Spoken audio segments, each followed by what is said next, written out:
নমস্কার বন্ধুরা, মিতা রান্নাঘরে আপনাদের সবাইকে আমন্ত্রণ। আজ আমি বানাবো চিকেন কষা। চিকেন কষা তো অনেকে অনেকভাবেই বানিয়েছেন, কিন্তু একবার এইভাবে বানিয়ে দেখুন, এটা খেতে একদম আলাদা হয় আর টেস্টটা অসাধারণ হয়। আসুন দেখে নিন আমি এই রেসিপিটা কিভাবে বানাচ্ছি। নিয়েছি 500 গ্রাম চিকেন, নিয়েছি 2টো পেঁয়াজ, একটা টমেটো, কয়েকটা চেরা কাঁচা লঙ্কা, 1 টিস্পুন আদা বাটা, 1 টিস্পুন রসুন বাটা, নুন চিনি পরিমাণ মতো, 1 টিস্পুন হলুদ গুঁড়ো, 1 টিস্পুন লঙ্কা গুঁড়ো, 1 টিস্পুন জিরে গুঁড়ো, 1 টিস্পুন ধনে গুঁড়ো, নিয়েছি গোটা শুকনো লঙ্কা, তেজপাতা, গোটা গরম মশলা। আমি এখানে 5টা ছোটো এলাচ, 5টা লবঙ্গ ও কয়েকটা দারচিনি নিয়ে নিয়েছি। আর নিয়েছি সর্ষের তেল। কড়াই গরম হয়ে গেলে দিয়ে দেবো সর্ষের তেল। তেল গরম হয়ে গেলে দিয়ে দেবো গোটা শুকনো লঙ্কা, গোটা তেজপাতা, গোটা গরম মশলা।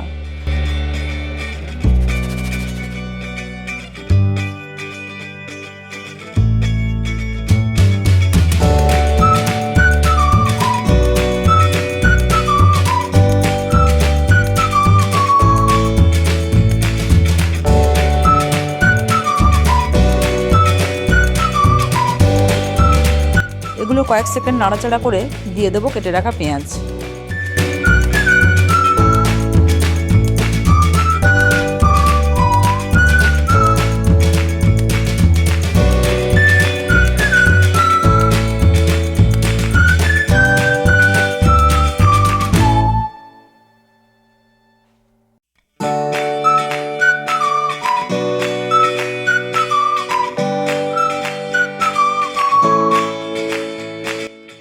পেঁয়াজটা একটু লাল লাল ভাজা হয়ে গেলে দিয়ে দেবো চিকেনগুলো।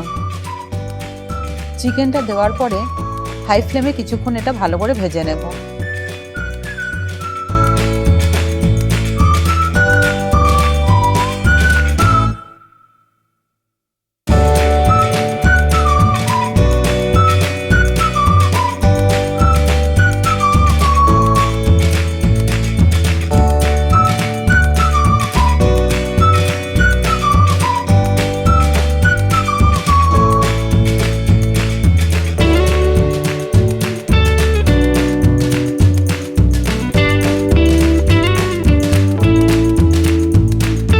চিকেনটা যখন হালকা ভাজা ভাজা হয়ে আসবে দিয়ে দেবো আদা বাটা ও রসুন বাটা, দিয়ে ভালো করে এটা কষিয়ে নেব।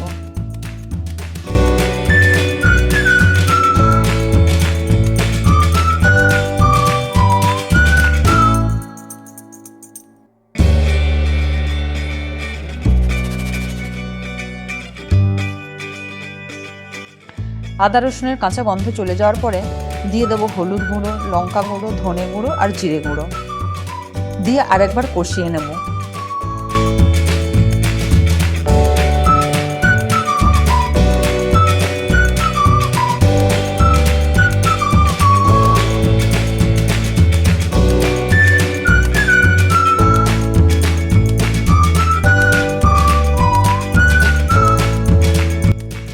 হাই ফ্লেমে কিছুক্ষণ কষানোর পরে দিয়ে দেবো কাশ্মীরি লঙ্কার গুঁড়ো, নুন, কেটে রাখা টমেটো।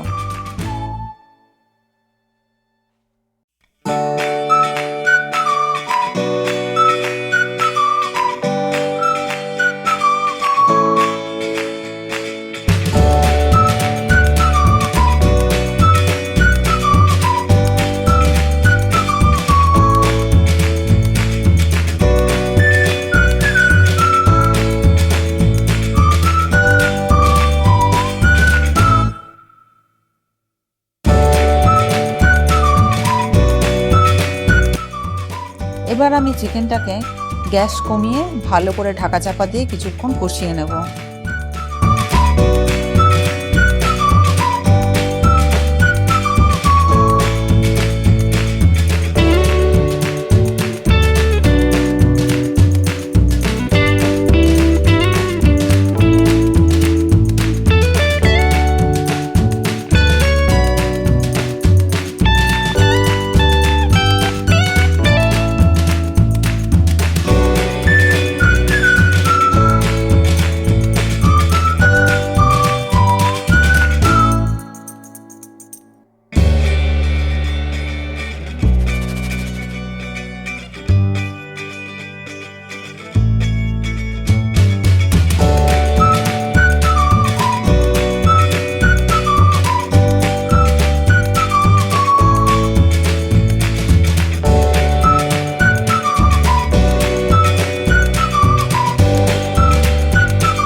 ঢাকা দিয়ে কিছুক্ষণ কষানোর পর যখন চিকেনটা থেকে তেল ছেড়ে আসবে তখন দিয়ে দেবো আমি গরম জল।